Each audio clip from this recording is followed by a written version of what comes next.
चलिए आज से हम इकोनॉमिक सर्वे की शुरुआत करेंगे। इकोनॉमी में हम एक कदम और आगे बढ़ेंगे। देखिए, हमने आपको बहुत ही डेप्थ में बजट कराया। उसके पहले हमने आपके फाइनेंस कमीशन के लेक्चर्स कवर किए। बजट और फाइनेंस कमीशन आपके लिए करना बहुत ज़रूरी है अगर आप एप्लीकेबिलिटी अंडरस्टैंड करना चाहते हैं इकोनॉमिक सर्वे की। इकोनॉमिक सर्वे 2019-20 का कवर किया जाता है इस बार के लिए। बजट नेक्स्ट 2020 में अगर आया है तो 2020 1 अप्रैल से 2021 31 मार्च तक के लिए आता है, प्रपोज होता है। लेकिन जो इकोनॉमिक सर्वे है वो अगर 2020 में आ रहा है बजट से पहले, तो फिर वो 2019 से 2020 तक का आएगा। तो 2019 से 2020 के इस इकोनॉमिक सर्वे में जो भी लक्ष्य रखे जाते हैं, जो भी कल्पनाएं रखी जाती हैं, वो बजट में आपको नज़र आती हैं। तो बजट को करना ज़रूरी है। तो आप लोगों ने यदि बजट नहीं किया है तो आप अच्छे से करिए। बजट की कवरेज हमारी बजट के फैक्ट्स, डाटा, इनसे बहुत अलग थी। स्कीम्स थी सेंटर में, हमने स्कीम्स रखी एज अ बेसिस। हमने पॉलिसीज़ सारी गवर्नमेंट की डिस्कस की डिटेल में, लेकिन उनके माध्यम से हमने आपको इकोनॉमिक्स के बारे में पढ़ाने की कोशिश की। हमने आपको बताया कि किस तरह से कॉज एंड इफ़ेक्ट वर्क करता है इकोनॉमिक्स में। हमने आपको सिखाया कि भाई किस तरह से क्वेश्चंस आप डील करें इकोनॉमी के क्षेत्र में यदि आते हैं एग्ज़ाम में। और हमने आपको वो सभी एस्पेक्ट्स सोसाइटी के साथ, हिस्ट्री के साथ, पॉलिटी के साथ, हर एस्पेक्ट में इंटीग्रेट करके दिए, ताकि आप एक वेल वर्स्ड मैच्योर माइंड के साथ एग्ज़ाम में बैठें, चाहे वो प्रीलिम्स हो, मेंस हो या इंटरव्यूज़। यही है एक पर्सनैलिटी एक कैंडिडेट की जो वहाँ पर इवेलुएट की जाती है एग्ज़ामिनर के द्वारा, नथिंग एल्स। यदि आपकी पर्सनैलिटी में वो मैच्योरिटी है, यदि आप डिज़र्व करते हैं, आप उस पोजीशन पे होंगे, क्योंकि आप सोसाइटी की रिक्वायरमेंट समझ के सर्व करना जानते हैं। तो मुद्दा अब ये आ जाता है कि आज हम जब इकोनॉमिक सर्वे अब करने जाएंगे, जैसे मैं हर बार चीज़ें कवर करता हूँ मैं वैसे ही करूँगा। ये कोई आज एक लेक्चर या 2 लेक्चर में नहीं ख़त्म हो जाएगा कि मैं आपको एक ओवरव्यू दे दूं और आप अपने लेवल पे पढ़ें। पढ़ना आपको है, इकोनॉमिक सर्वे सारा आपको रीड करना है, लेकिन मैं भी चैप्टर बाय चैप्टर इसे कराऊंगा।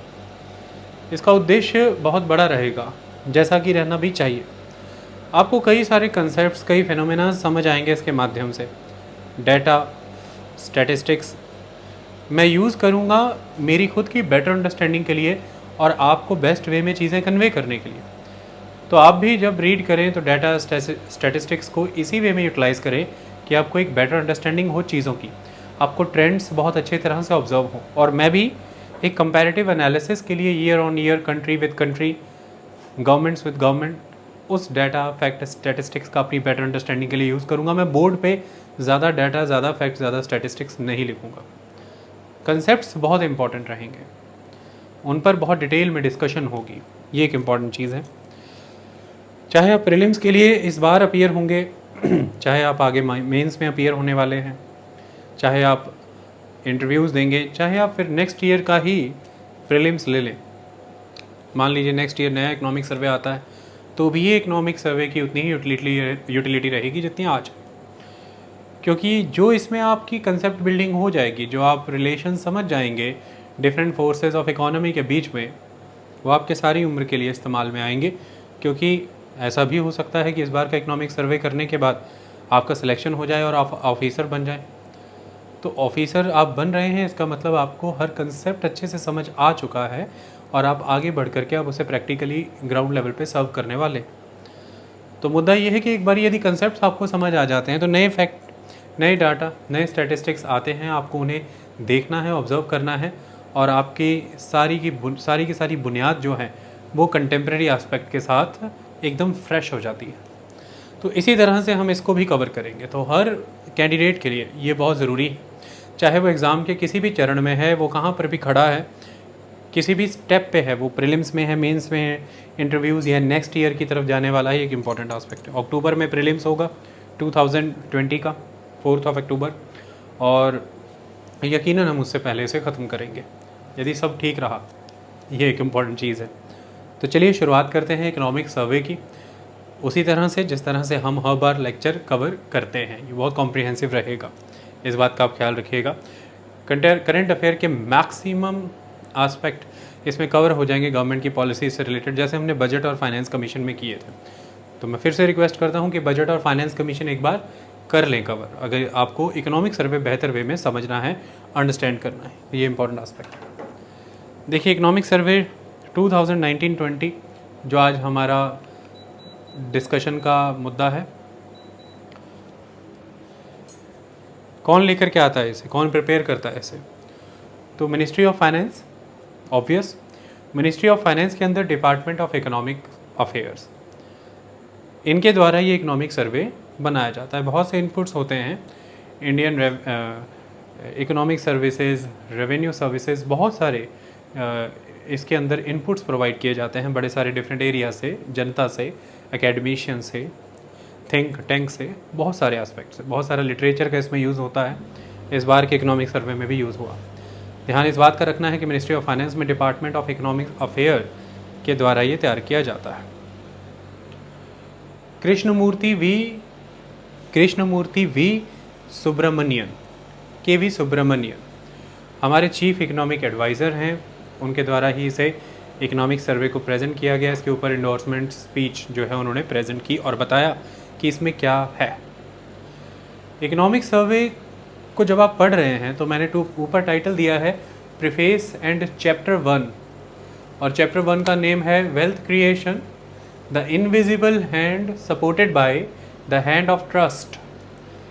लेकिन यहाँ पर ये जो प्रीफेस है, this is very very important. किसी भी डॉक्यूमेंट को पढ़ने जा रहे हैं, एक हैबिट इनकलकेट करिए कि उसके प्रीफेस को ज़रूर पढ़िए, ये इंपॉर्टेंट है। आप कॉन्स्टिट्यूशन को पढ़ते हैं तो उसका जो प्रीफेस है, जिसे हम प्रीएम्बल कहते हैं, उसे पढ़ना बहुत ज़रूरी है।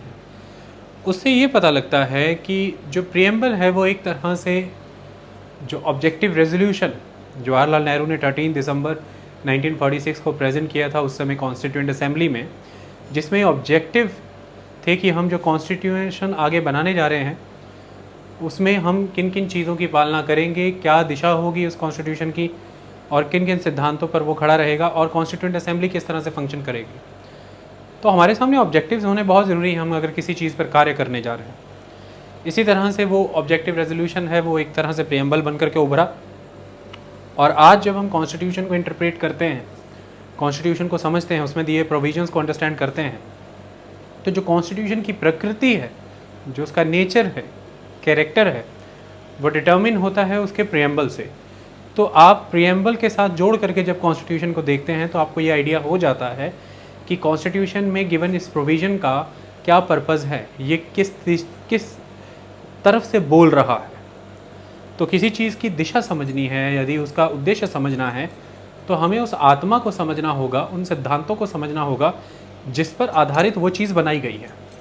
अगर कोई प्रोविज़न दिया गया है, कोई पॉलिसी है, तो वो किस सोच के साथ, किस आत्मा मूल्यों के साथ, किन सिद्धांतों पर बनाई गई, यह समझना तो बहुत ज़रूरी है। प्रीफेस इसका काम करता है। इसी तरह से प्रीफेस है इकोनॉमिक सर्वे का भी। यदि उसे आप समझ लें अच्छी तरह से, तो मैं आपको ये बता दूं कि आपको वॉल्यूम 1, वॉल्यूम 2, 2 वॉल्यूम में इकोनॉमिक सर्वे आया है। इस बार भी जो ट्रेडिशन रहता है उसी तरह से, पहले 1 वॉल्यूम में हुआ करता था, लेकिन पिछले कुछ समय से 2 वॉल्यूम्स में आने लगा है। वॉल्यूम 1 इसका जो है, वॉल्यूम 1 के तहत वो आइडियाज़ आपको दिए गए हैं जिन आइडियाज़ से आप अंडरस्टैंड कर सकते हैं इकोनॉमिक फ्रीडम को, वेल्थ क्रिएशन को। और वो आइडियाज़ जो हैं वो जितने भी अभी पीछे रीसेंट इकोनॉमिक डेवलपमेंट हैं उनसे उभर करके आते हैं, उनका एनालिसिस करके आते हैं। तो वो आइडियाज़ जो इकोनॉमिक फ्रीडम और वेल्थ क्रिएशन की दिशा में बात करते हैं, जो रीसेंट इकोनॉमिक डेवलपमेंट का एनालिसिस करके उभर करके आए हैं, उनके विषय में बात वॉल्यूम 1 में होती है। और वॉल्यूम 2 के अंदर फिर रिव्यू आता है, जितनी भी अभी रीसेंट इकोनॉमिक डेवलपमेंट हुई हैं डिफरेंट इकोनॉमिक सेक्टर्स के अंदर, उन इकोनॉमिक सेक्टर्स का रिव्यू किया जाता है on the basis of statistics and data. वो वॉल्यूम 2 के अंदर आता है कि कौन सा सेक्टर कैसा परफॉर्म कर रहा है, और उस डाटा को आप रेडीमेडली इन हैंड यूज़ कर सकते हैं ये देखने के लिए कि आज प्रेजेंट स्टेटस क्या है किसी सेक्टर का, और उसमें किस तरह के पॉलिसी इंटरवेंशंस की रिक्वायरमेंट है आगे आने वाले समय में। तो वॉल्यूम 1, वॉल्यूम 2 का अपना अपना उद्देश्य है। तो 2 वॉल्यूम आपके सामने हैं। इन 2 वॉल्यूम का आधार आपको समझ आ जाएगा यदि आप प्रीफेस को अच्छी तरह से अंडरस्टैंड कर लेंगे, तो प्रीफेस इज़ वेरी इंपॉर्टेंट। हम प्रीफेस को और चैप्टर 1 को एक साथ लेकर के चलेंगे। चैप्टर 1 का एक अंश आज हम पूरा करेंगे, that is the importance of wealth creation. Chapter 1 wealth creation के ऊपर है, आज उसका एक भाग कवर होगा, इम्पॉर्टेंस ऑफ वेल्थ क्रिएशन। उसके 2 भाग और हैं, वो हम अगले लेक्चर में कवर करेंगे। लेकिन आज उन 2 भाग से जुड़े हुए भी बहुत से कंसेप्ट आपको क्लियर हो जाएंगे। ओवरऑल एक एटमॉस्फेयर सेटल हो जाएगा आज की इकोनॉमिक सर्वे आगे होने क्या वाला है, इसमें है क्या और इसका मेन उद्देश्य क्या है। फिर उसके रिलेटेड ही आगे सारे कंसेप्ट्स डेवलप होंगे आने वाले चैप्टर्स में। आज के लेक्चर में जितनी चीज़ें मैं आपको बताऊंगा, उन चीज़ों से रिलेटेड आने वाले दिनों में इकोनॉमिक सर्वे में आप इंडिविजुअली चैप्टर पढ़ेंगे। स्पेसिफिक चैप्टर है हर चीज़ को टारगेट करके। तो जो आज चर्चा में आएंगी चीज़ें, उन पर फिर आगे आने वाले दिनों में डिटेल्ड चैप्टर मिलेंगे आपको। ये एक इंपॉर्टेंट चीज़ है। वॉल्यूम 1 वॉल्यूम 2 लेक्चर्स के बाद तो आराम से उन्हें पढ़ लीजिएगा, कोई ज़्यादा समय नहीं है, कोई ज़्यादा समय नहीं लगेगा। बहुत ईजी लैंग्वेज, बेहद खूबसूरत, बहुत अच्छे कोरिलेशंस, बहुत अच्छे एग्जाम्पल्स, बहुत अच्छी कोट्स, बहुत अच्छी केस स्टडीज़, डाटा स्टैटिस्टिक्स, बहुत ही सरल, बहुत ही सटल, एकदम नपातुला सा, बहुत ज़्यादा ऐसा नहीं कि आपको कंक्लूड करने में डिफ़िकल्टी हो। तो बस आप पढ़िएगा, बहुत आराम से पढ़ने में आ जाएगा यदि कंसेप्ट समझ आ जाए। लेकिन एक चीज़ है, नेचुरली इकोनॉमिक्स के कंसेप्ट आने ज़रूरी हैं। तो जो बिगिनर्स हैं उनसे मेरी यही रिक्वेस्ट है, 116 लेक्चर हमारे इकोनॉमिक्स पे हैं, उसकी प्लेलिस्ट है, उनको करना होगा तो आपकी इकोनॉमिक्स की फाउंडेशन बनेगी। तब आप फिर ये चीज़ें जैसे कि बजट है, इकोनॉमिक सर्वे है, फाइनेंस कमीशन के रिकमेंडेशंस हैं, ये फिर तब समझ आते हैं आपको। हालांकि हम अपने लेक्चर में कोशिश करते हैं कि हर कंसेप्ट साथ के साथ समझाएं, लेकिन फिर भी फाउंडेशन होना बहुत इंपॉर्टेंट है। तो चलिए शुरुआत करते हैं आज के इकोनॉमिक सर्वे से। लेकिन इकोनॉमिक सर्वे की यदि हम बात करें तो इसमें एडम स्मिथ का जिक्र किया गया। 1776 मॉडर्न इकोनॉमिक्स में बहुत देन है उनकी, मेरे तकरीबन सभी वर्ल्ड हिस्ट्री के और इंडियन हिस्ट्री के भी लेक्चर्स में उनका जिक्र रहता है कि उन्होंने किस तरह से वेस्टर्न वर्ल्ड को रेवोल्यूशनाइज़ किया उस समय में इकोनॉमिक्स के थॉट्स को लेकर के। एडम स्मिथ का जब जिक्र आया तो उनके एक इकोनॉमिक ट्रेटाइज का जिक्र आया जो उन्होंने उस समय में लिखा, जिसका पर्पस है inquiry into the nature and causes of wealth of the nations. अब इकोनॉमिक सर्वे बनाने वाले शख्स यह मानते हैं कि उस समय में एडम स्मिथ ये जानना चाह रहे हैं कि नेचर क्या है नेशन की वेल्थ का और कॉजेज़ क्या हैं किसी भी नेशन की वेल्थ के। So what causes the wealth and the prosperity of the Nations, ये एक बहुत इंपॉर्टेंट क्वेश्चन है। व्हाट आर द कॉजेज़, क्या हैं कारण किसी भी नेशन की वेल्थ के, उसकी प्रॉस्पेरिटी के, ये इम्पॉर्टेंट है। और आपको समझ आएगा कि भाई वेल्थ क्रिएशन पर ही इतना बल क्यों दिया गया है, क्यों इस पर बार बार बात हो रही है। देखिए, इकोनॉमिक सर्वे के प्रीफेस को यदि पढ़ते हैं तो कुछ समझ आता है, और वो क्या समझ आता है कि 2 पिलर्स हैं जिनका इस्तेमाल किया गया है बहुत ज़बरदस्त। भारत के विषय में यदि बात करें तो इस समय इंडिया 5th लार्जेस्ट इकोनॉमी है और इंडिया का टारगेट है 3rd लार्जेस्ट इकोनॉमी बनना। यदि इस समय में इंडिया 2.9 ट्रिलियन डॉलर के अराउंड इकोनॉमी के तौर पर है, 2.9 ट्रिलियन, तो 2025 तक हमने टारगेट रखा है 5 ट्रिलियन तक पहुंचने के लिए। ये 5 ट्रिलियन का target, 5 trillion dollar, 5 trillion dollar target इतना इजी नहीं है। बट इकोनॉमिक सर्वे ये कहता है कि इतना डिफ़िकल्ट भी नहीं है अगर हम एक ऑप्टिमिस्टिक अप्रोच लेकर के चलें। वो ऑप्टिमिस्टिक अप्रोच का आधार भी मैं आपको बता दूँगा। मुद्दा ये है कि आज इंडियन इकोनॉमी यदि वर्ल्ड में 5th लार्जेस्ट है, उसे हमें 3rd लार्जेस्ट स्टेट पे लेकर के आना है 2025 तक। तो हमें कुछ चीज़ों को आइडेंटिफाई करना पड़ेगा, हमें स्टेट ऑफ द इकोनॉमी को समझना पड़ेगा। तो हमें ये देखना पड़ेगा कि क्या क्या चैलेंजेस हैं 2.9 या कह लीजिए 3 ट्रिलियन डॉलर इकोनॉमी से 5 ट्रिलियन डॉलर इकोनॉमी तक जाने के लिए, और उन चैलेंजेस को कौन कौन से हमारी अपॉर्चुनिटीज़ हैं जो ओवरकम कर सकती हैं, तो हम कैसे अपॉर्चुनिटीज़ से बेनिफिट ले सकते हैं। ऐसे में कुछ इम्पॉर्टेंट लीवर हैं, कुछ इम्पॉर्टेंट सेक्टर्स हैं, कुछ एरियाज़ हैं जिन पे वर्क करना ज़रूरी है, जिसके माध्यम से हम इस कीर्तिमान को स्थापित कर सकते हैं। तो मुद्दा यही है कि भारत को कैसे $5 ट्रिलियन इकोनॉमी बनाया जाए, ये एक चीज़। लेकिन सिर्फ $5 ट्रिलियन इकोनॉमी इंडिया बने ये ही इम्पॉर्टेंट नहीं है इकोनॉमिक सर्वे के अकॉर्डिंग। ये जो $5 ट्रिलियन इकोनॉमी का साइज़ इंडिया अचीव करेगा, थर्ड लार्जेस्ट पोजीशन पर आएगा वर्ल्ड में। इस $5 ट्रिलियन इकोनॉमी का बेनिफिट जो है, इसमें भी एडम स्मिथ को ही कोट किया गया है, इसका बेनिफिट जो है वो lowest of the lowest rank तक पहुंचना चाहिए, यानी कि लास्ट माइल तक पहुंचना चाहिए। अंतिम पोजीशंस पर, लास्ट पोजीशन पर खड़े हुए हर एक पर्सन तक इसका बेनिफिट होना चाहिए। तो इंक्लूसिव ग्रोथ की बात की गई है। दो चीज़ों को ध्यान में रखिए, एक तो ये है कि इकोनॉमी का साइज़ एक्सपेंड होना चाहिए बहुत ज़बरदस्त। आप 3 ट्रिलियन से सीधा $5 ट्रिलियन की तरफ जाना चाहें, और दूसरी तरफ इस बात पर बल दिया गया है कि ये जो ग्रोथ हम अचीव करें ये एक्चुअल में प्रॉस्पेरिटी में कन्वर्ट हो, और वो प्रॉस्पेरिटी कुछ लोगों की ना हो, वेल्थ कंसंट्रेटेड ना हो, वेल्थ वेल डिस्ट्रीब्यूटेड हो। वेल्थ क्रिएशन तो करना है, वो तो हमारा टारगेट है ही है, लेकिन वो वेल्थ क्रिएशन के बाद वो वेल्थ वेल डिस्ट्रीब्यूटेड होना बहुत ज़रूरी है, और जन जन तक उसका लाभ पहुंचना चाहिए। तो इंक्लूसिव ग्रोथ चाहिए, इंक्लूसिव इकोनॉमी होनी चाहिए, इंक्लूसिव नेशन होना चाहिए। ये एक इम्पॉर्टेंट चीज़ है। तो इस उद्देश्य को साथ लेकर के ही चला जा रहा है। अब मुद्दा ये आ जाता है कि जब हम $5 ट्रिलियन इकोनॉमी की बात करते हैं तो ये पहचानना चाहा कि जब इतनी वेल्थ, इस लेवल की इकोनॉमी हमें डेवलप करनी है तो फिर कैसे वेल्थ क्रिएट की जाए, क्या कारण होते हैं कि वेल्थ क्रिएट होती है। उसके लिए पास्ट में देखा गया, भारत के इतिहास को देखा गया, समझा गया। तो देखिए इसमें एक चीज़ और भी क्लियर हो रही है इस इकोनॉमिक सर्वे में कि आप भारत की अस्मिता को, भारत की एक एग्जिस्टेंस को रीअसर्ट करना चाहते हैं वर्ल्ड प्लेटफॉर्म पर, वर्ल्ड मैप पर, यानी कि अंतर्राष्ट्रीय स्तर पर भारत जो पोजीशन रखता था किसी समय में, उसके कारणों को खंगाले जाने का प्रयास किया गया है।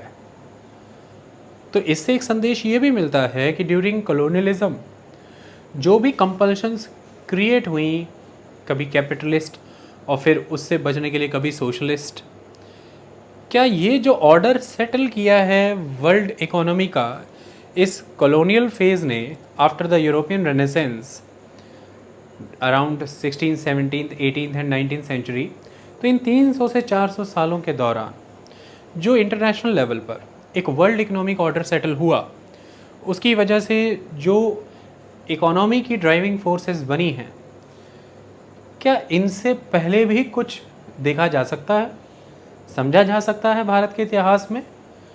तो जब उस तरफ ध्यान दिए जाने की कोशिश की है तो ये माना जा रहा है कि आज जो प्रयास भारत में है 1991 के बाद लिबरलाइजेशन, प्राइवेटाइजेशन और ग्लोबलाइजेशन के, ये कोई 1991 का आविष्कार नहीं है कि 1991 में ही ये चीज़ जन्मी है।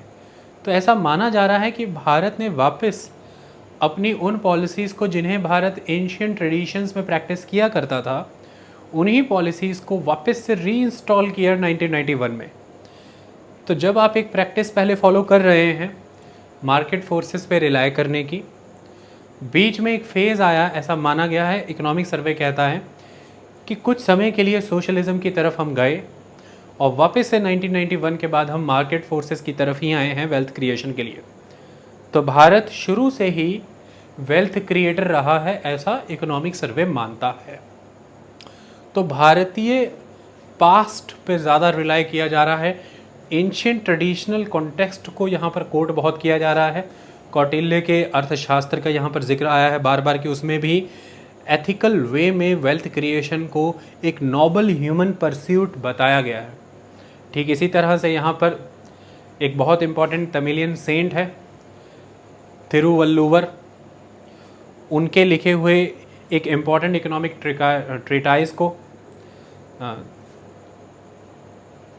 थिरुकुरुल, थिरुवल्लुवर का थिरुकुरुल, उसके विषय में ये कहा गया है कि ये दोनों ही, चाहे वो अर्थशास्त्र हो या थिरुकुरुल हो, ये दोनों ही इस बात पर जिक्र करते हैं कि वेल्थ क्रिएशन एक इम्पॉर्टेंट एस्पेक्ट रहा है। तो ये कहा गया है इंडिया के एस्पेक्ट में कि इंडिया में बहुत मान सम्मान रहा है इस कंसेप्ट का कि वेल्थ क्रिएट की जाए।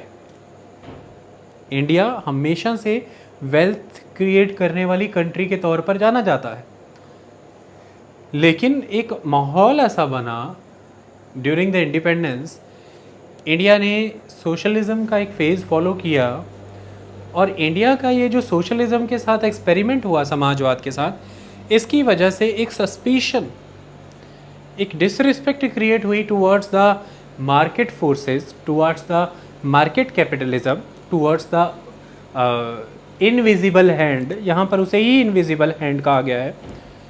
तो अब जब हम ये मान के चल रहे हैं कि wealth creation is important for the prosperity of the people, for the prosperity of the country, तो हमें फिर किसी भी तरह से उन वेल्थ क्रिएटर्स के प्रति सस्पिशियस या डिसरिस्पेक्टफुल नहीं रहना है एट एनी कॉस्ट। नेचुरली वो हुआ क्योंकि हम सोशलिज्म के पाथ पर चल रहे थे। हम प्राइवेट प्रॉपर्टी के कंसेप्ट, हम प्राइवेटाइजेशन के कंसेप्ट के ओपोज चल रहे थे। हालांकि इंडिया में कंप्लीट प्राइवेट प्रॉपर्टी कंसेप्ट को एबोलिश करने का कंसेप्ट कभी भी नहीं आया है, लेकिन फिर भी एक एटमॉस्फेयर ऐसा रहा कि नेशनलाइजेशन कर दिया जाए इंस्टीट्यूशंस का और फिर पब्लिक कंट्रोल हो जाए एसेट्स के ऊपर, रिसोर्सेज के ऊपर। सो जो मीन्स ऑफ प्रोडक्शन है वो पब्लिक कंट्रोल में हो, ऐसा कंसेप्ट भारत की आज़ादी के बाद आया। हालांकि इंडिया ने मिक्स्ड इकोनॉमी अपनाई, लेकिन सोशलिस्ट टेंडेंसी की तरफ लीनिंग ज़्यादा थी। हैवी इन्वेस्टमेंट्स, बेसिक इंडस्ट्रीज़ पे कंट्रोल गवर्नमेंट का था और licence and permit Raj system exist करता था। इस पर हमारे लेक्चर डिटेल में है। तो ये कहा जा रहा है कि ये जो एक माहौल था, इसमें नेचुरली एक सस्पिशन रहा प्राइवेट सेक्टर के प्रति और उन एंटरप्रेन्योर्स के प्रति, उन वेल्थ क्रिएटर के प्रति, लेकिन अब इसे चेंज करना होगा। तो वेल्थ क्रिएटर को हमें सस्पिशन की, संशय की नज़रों से नहीं देखना है, हमें सम्मान की नज़रों से उन्हें देखना है, हमें स्केप्टिकल नहीं रहना है उनके प्रति। और इसीलिए अगर आप देखें तो आपने देखा भी होगा टैक्स फाइलिंग में फेसलेस असेसमेंट का कंसेप्ट अब आया है।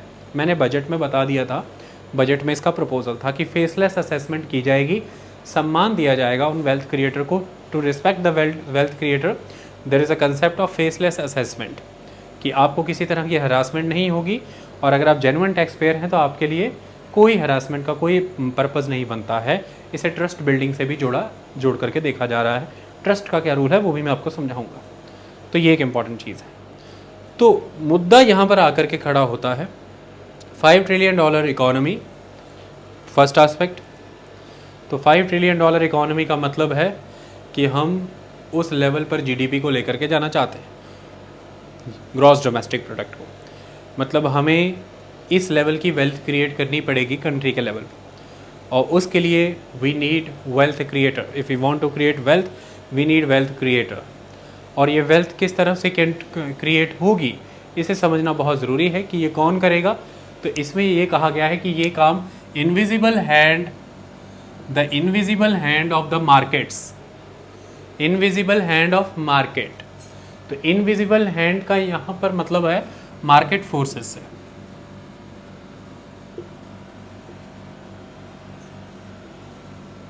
किस तरह से होगी वेल्थ क्रिएट अभी हम समझ लेते हैं।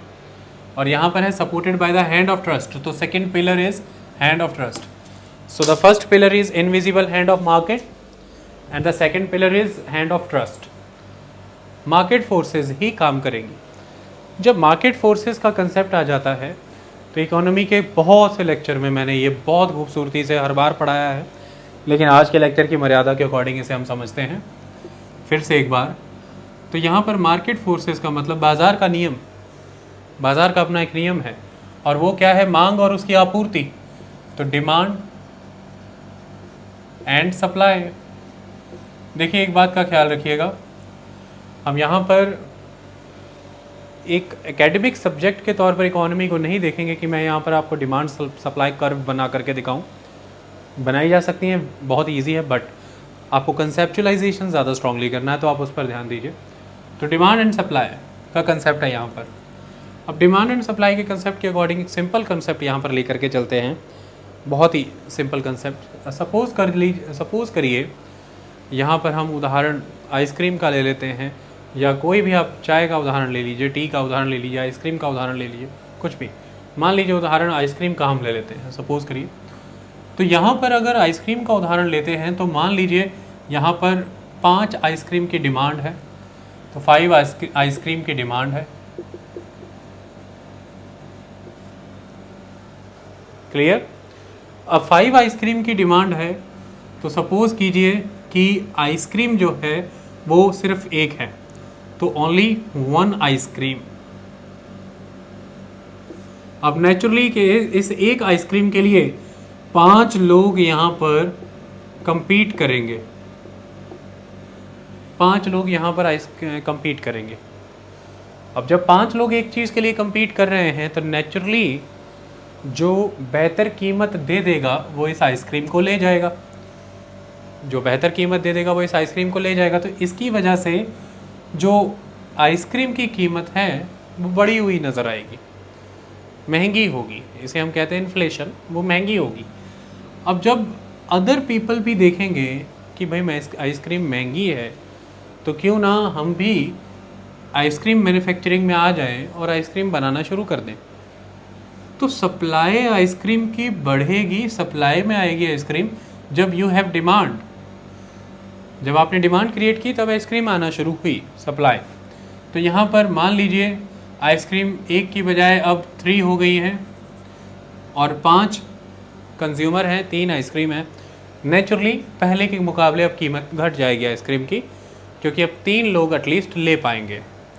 और मान लीजिए 5 ही डिमांड है और 5 ही आइसक्रीम हो गई हैं, तो जितनी डिमांड है उतनी आइसक्रीम हो गई है। आप एक आइसक्रीम वेंडर के पास जाते हैं सब लोग, उसके पास एक ही आइसक्रीम है, वो एक कीमत रखता है कि भाई मैं 10 रुपये की दूंगा। तो मान लीजिए कि आप देखते हैं कि 4 आइसक्रीम वेंडर और हैं और उनके पास भी आइसक्रीम है, और तो वो आपको कह रहा है कि भाई मैं आपको 9 रुपये में दे देता हूँ। तो कुछ ग्राहक उस तरफ चले जाएंगे, इसी तरह से कुछ ग्राहक उसके आगे, तो फिर ये भी रेट 9 रुपये के अराउंड ले आएगा कि भाई इसकी भी बिक जाए। तो एक रेट सेटल होगा, कितनी डिमांड है, कितनी सप्लाई है, मांग कितनी है, आपूर्ति कितनी है, इसके आधार पर एक इक्विलिब्रियम अचीव होगा, जिससे एक कीमत डिसाइड होगी। तो प्राइस डिसाइड हो गया आइसक्रीम का, सपोज करिए 8 रुपीज़, तो ₹8 प्राइस डिसाइड हो गया आइसक्रीम का। ये तो खुद ही बराबर हुआ। जब एक आइसक्रीम थी तो मान लीजिए वो आइसक्रीम 20 रुपये तक भी थी, लेकिन जब देखा बाज़ार ने, प्रोड्यूसर्स ने, मैन्युफैक्चरर ने देखा कि भाई आइसक्रीम की मांग बहुत है, तो नेचुरली उस उद्योग धंधे से लाभ कमाने के लिए लोगों ने वहाँ पर निवेश करना शुरू किया, आइसक्रीम बनानी शुरू की, और नेचुरली उस चीज़ से हमने देखा कि आइसक्रीम बन कर के आई है, जितनी डिमांड है उतनी सप्लाई आ गई और ये चीज़ सेटल हो गई।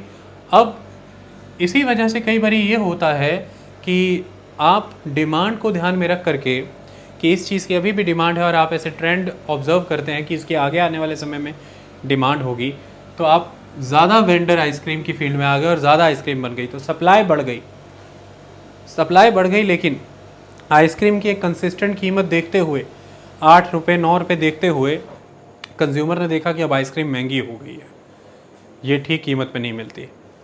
तो इसकी वजह से मान लीजिए कभी 3-4 रुपये में मिलती होगी, तो फिर एक आइसक्रीम की वजह से 20 रुपये पे चली गई थी, लेकिन फिर सेटल हुई 8 रुपये 9 रुपये पे।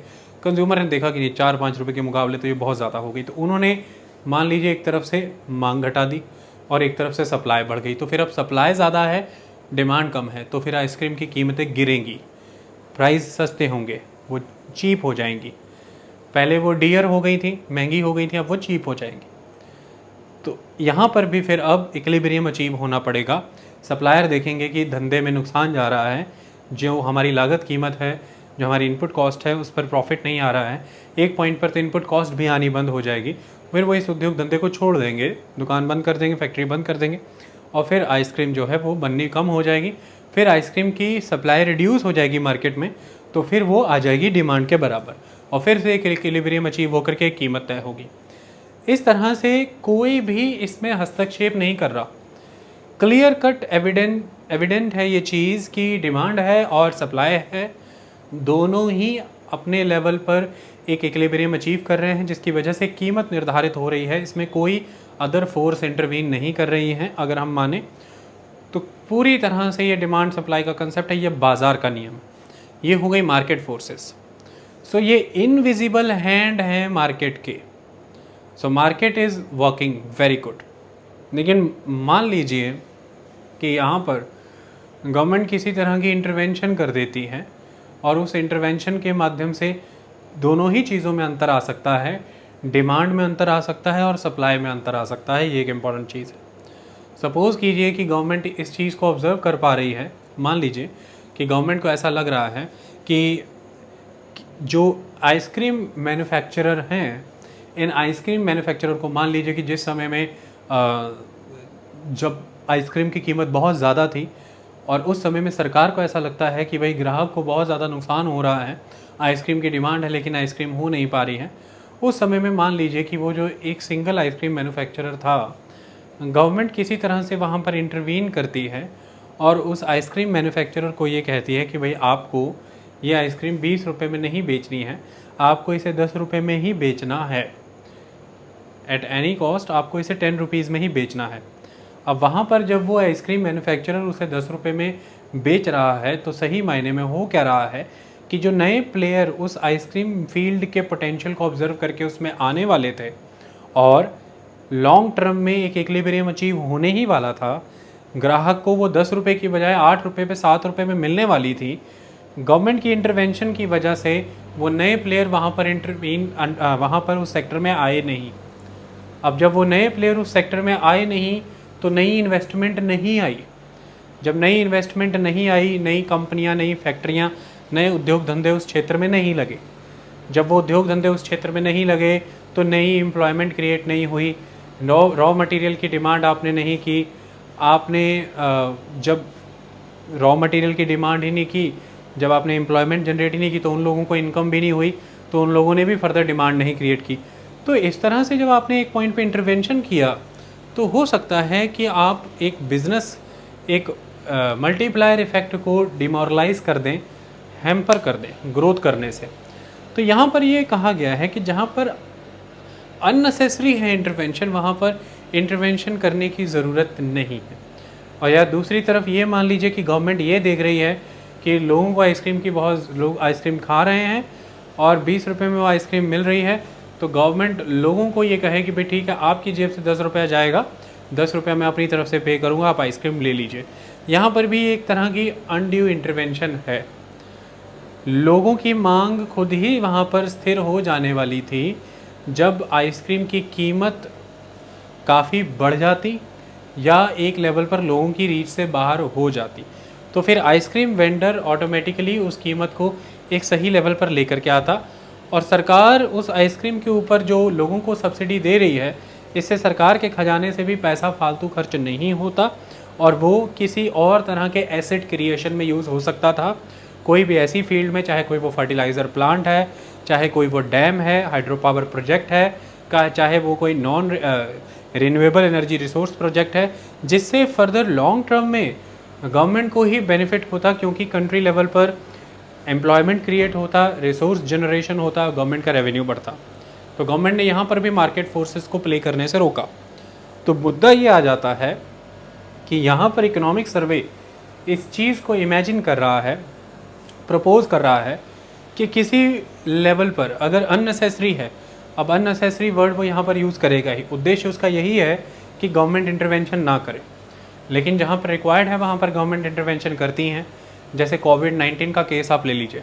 कोविड-19 के केसेस में जैसे हम पंजाब में रहते हैं तो यहाँ पर गवर्नमेंट ने ये नोटिफाई किया कि प्राइवेट हॉस्पिटल किस किस चीज़ का कितना कितना पैसा ले सकते हैं। बहुत से प्राइवेट हॉस्पिटल्स ने इसके ऊपर ऑब्जेक्शन रेज़ किया कि यदि आप इस तरह से कीमतें निर्धारित करेंगे हमारे वर्क की, तो फिर हमारे ऑपरेशंस की, मैनेजमेंट की, तो फिर हम फंक्शन नहीं कर पाएंगे। क्योंकि उनका कहना है कि जिनके पास तो पेशेंट ज़्यादा हैं तो वो तो आपकी कीमतों के मुताबिक एक ऑपरेटर्स प्रोवाइड कर देंगे, लेकिन जिनके पास पेशेंट ही 3 हैं, 4 हैं, 5 हैं, उनको फैसिलिटी सारी वही देनी है कोविड-19 के लिए जो ज़्यादा पेशेंट वाला हॉस्पिटल दे रहा है। लेकिन ज़्यादा पेशेंट वाले हॉस्पिटल को ज़्यादा केसेस की वजह से पैसा ज़्यादा आ रहा है, तो वो बल्क में वो फैसिलिटीज़ हायर कर रहा है और लोगों को दे रहा है। लेकिन हम कम पेशेंट्स के साथ हैं, हमारी कम आमदनियाँ हो रही हैं, इसकी वजह से हम भी वही खर्चा दे रहे हैं। जैसे उनका कहना था कि जो यहाँ पर बायोडिग्रेडेबल वेस्ट है उसका सेग्रीगेशन, फिर हजार्डस वेस्ट हॉस्पिटल में उसका सेग्रीगेशन, तो वो ये कह रहे हैं कि ये सारे वेस्ट मैनेजमेंट प्रोटोकॉल्स और अदर एस्पेक्ट्स पे हमें कंपनीज़ को ठेका देना पड़ रहा है, हायर करना पड़ रहा है, उनको हमें खर्चा उतना ही देना पड़ रहा है, but we have very less cases. इसकी वजह से हमें अपना पूरा एक कंपार्टमेंट डेडिकेट करना पड़ा है, लेकिन बेड्स हैं but they are not occupied. तो ऐसे में आपने एक बार लगा दिया, कैप लगा दिया है रेट के ऊपर, तो वो हम फिर अफोर्ड नहीं कर पा रहे हैं। लेकिन दूसरी तरफ से एडमिनिस्ट्रेटिव प्रेशर है कि प्राइवेट हॉस्पिटल्स को पेशेंट लेने हैं, डिनाई नहीं कर सकते। तो यहाँ पर फिर हॉस्पिटल कह रहा है कि आप मार्केट फोर्सेस को यहाँ पर हैम्पर कर रहे हैं, आप हमें डिमोटिवेट कर रहे हैं, कमाई नहीं होने दे रहे। लेकिन गवर्नमेंट का कहना है कि यहाँ पर सोशलिस्ट टेंडेंसी है हमारी, आप ग्राहक को लूट नहीं सकते हैं, आपकी रिस्पॉन्सिबिलिटी बनती है, और बीइंग स्टेट हमारी रिस्पॉन्सिबिलिटी बनती है कि जो पेशेंट है उसको इलाज मिले, तो आपके पास यदि वो आता है तो वो देना पड़ेगा। अब मुद्दा यहाँ पर ये आ जाता है, जो एस्पेक्ट है वो ये है कि गवर्नमेंट का इंटरवेंशन किस लिमिट तक ज़रूरी है, सोशलिस्टिक एस्पेक्ट सही मायने में किस सेंस में अचीव करना है हमें, क्या हमने सही मायने में उतना हेल्थ इंफ्रास्ट्रक्चर क्रिएट किया जितना रिक्वायर्ड था। तो एक पॉइंट पर आपने कैपिंग लगाई, ठीक कर दिया एक लेवल पर, लेकिन ये एक नॉर्म नहीं बन सकता, ये एक्सेप्शन हो सकता है। नॉर्म इसलिए नहीं बन सकता कि स्टेट की रिस्पॉन्सिबिलिटी है कि स्टेट अगर सोशलिस्ट टेंडेंसी रखता है तो उसे एक इंफ्रास्ट्रक्चर के तौर पर अपनी कैपेसिटी में सिविल हॉस्पिटल्स प्रोवाइड करने पड़ेंगे, ताकि वहाँ पर enough number of beds available हों कि पेशेंट वहाँ पर जा सकें। ये एक इम्पॉर्टेंट चीज़ है। और सेकेंड इम्पॉर्टेंट आस्पेक्ट यहाँ पर यह आ जाता है कि लोगों को इस लेवल पर प्रॉस्पेरस बनाया जाए, हेल्थ इंश्योरेंस सेक्टर इतना रॉबस्ट और स्ट्रॉन्ग किया जाए कि हर किसी के पास एक फैसिलिटी हो कि वो ट्रीटमेंट ले सके प्राइवेट हॉस्पिटल्स में भी, ताकि प्राइवेट हॉस्पिटल्स पर इस तरह की कैपिंग जैसी चीज़ें आपको लगानी ना पड़े। लोग खुद देखें कि अगर उन्हें सिविल हॉस्पिटल्स में अच्छा ट्रीटमेंट मिल रहा है तो वो प्राइवेट हॉस्पिटल्स में नहीं जाएंगे। इसको देखते हुए प्राइवेट हॉस्पिटल्स खुद से ये तय करेंगे कि उन्हें कीमतें नीचे लानी पड़ेंगी, क्योंकि competitively other hospital better treatment offer कर रहा है कम कीमत में, तो market forces will play its role. तो इस तरह से गवर्नमेंट को डिसाइड करना होता है कब कहाँ इंटरवेंशन करना है कि नहीं, किस फॉर्म में इंटरवेंशन करना है कि नहीं। लेकिन इकोनॉमिक सर्वे मानता है कि जहाँ नेसेसरी नहीं है बहुत परहेज़ करें, इंटरवेंशन ना करें, मार्केट फोर्सेस को रोल प्ले करने दें, और ये इनविजिबल हैंड ऑफ मार्केट ही हैं जो वेल्थ क्रिएट कर सकते हैं। हम आपको समझाएंगे कि ये किस किस तरह से करते हैं, ये एक इम्पॉर्टेंट चीज़ है। तो ये वेल्थ क्रिएशन के ऊपर फोकस किया है कि अगर हमें $5 ट्रिलियन इकॉनमी बनना है तो हमें डिमांड एंड सप्लाई के कंसेप्ट को रिकॉग्नाइज करना पड़ेगा, हमें स्टेट स्पॉन्सर्ड इकोनॉमी के फेज़ से बहुत आगे आना पड़ेगा, एक इकोनॉमिक फ्रीडम प्रोवाइड करनी पड़ेगी, एक लिबर्टी देनी पड़ेगी, लिबरलाइजेशन का फेज़ जिसमें फ्री मार्केट सिस्टम बहुत स्ट्रांगली वर्क करे, और प्राइवेट प्लेयर यानी कि वेल्थ क्रिएटर, उन्हें कहा गया है कि वेल्थ क्रिएटर्स को हमें सपोर्ट करना है, इनफैक्ट उन्हें रिस्पेक्ट देना है, उनके प्रति स्केप्टिकल नहीं होना है, और उन्हें किसी भी तरह के सस्पिशन से हमें नहीं देखना है। ये एक इम्पॉर्टेंट चीज़ है, ये इसमें कंसेप्ट दिया गया। अब मुद्दा यहाँ पर यह आ जाता है, इसमें यह माना गया है, उदाहरण के तौर पर बहुत सी चीज़ों को यहाँ पर कोट किया गया है भारत के कॉन्टेक्स्ट में, जो आपके लिए भी जाननी समझनी बहुत ज़रूरी है। इसमें यह कहा गया है कि यदि आप जितनी भी नॉन इकोनॉमिक हिस्ट्री है, जितनी इकोनॉमिक हिस्ट्री के बारे में जानकारी है अभी तक हमारे पास, उस इकोनॉमिक हिस्ट्री के कॉन्टेक्स्ट में अगर हम देखें तो जो ग्लोबल जीडीपी रही है अब तक, ग्लोबल इकोनॉमी रही है, जितनी भी नॉन इकोनॉमिक हिस्ट्री है, फर्स्ट एडी से लेकर के अब तक की बात करें तो 2020 तक की, उसमें ये कहा गया है, ये डाटा के तौर पर लिया है उन्होंने, नॉन इकोनॉमिक हिस्ट्री इससे पीछे भी हो सकती है, उसमें इनके द्वारा ये कहा गया इकोनॉमिक सर्वे के में कि उस पूरी नॉन इकोनॉमिक हिस्ट्री के दौर में, इतिहास के इस पूरे काल में यदि देखें तो 3/4 नॉन इकोनॉमिक हिस्ट्री में, यानी कि इतिहास के इस दौर में लगभग 75% दौर पर 75% इस नॉन इकोनॉमिक हिस्ट्री पे इंडियन डोमिनेंस रही है, इंडियन इकोनॉमी की डोमिनेंस रही है। तो इंडियन इकोनॉमी ने बड़े स्तर पर लगभग विश्व की जो अब तक की ज्ञात अर्थव्यवस्था को लेकर के इतिहास है, द नोन इकोनॉमिक हिस्ट्री, उसके 75% इतिहास काल को अब तक डोमिनेट किया है। और इकोनॉमिक सर्वे ये कहता है कि इंडिया इतना बड़ा ग्लोबल इकोनॉमिक प्लेयर था, वर्ल्ड की जीडीपी के मामले में इंडिया लार्जेस्ट था लंबे समय तक, यानी कि ये लगभग अगर आप 1700 तक आते हैं तो आपको लार्जेस्ट में नज़र आएगा। और इसके साथ यदि कंसिस्टेंटली कोई चल पा रहा है तो दैट इज़ चाइना।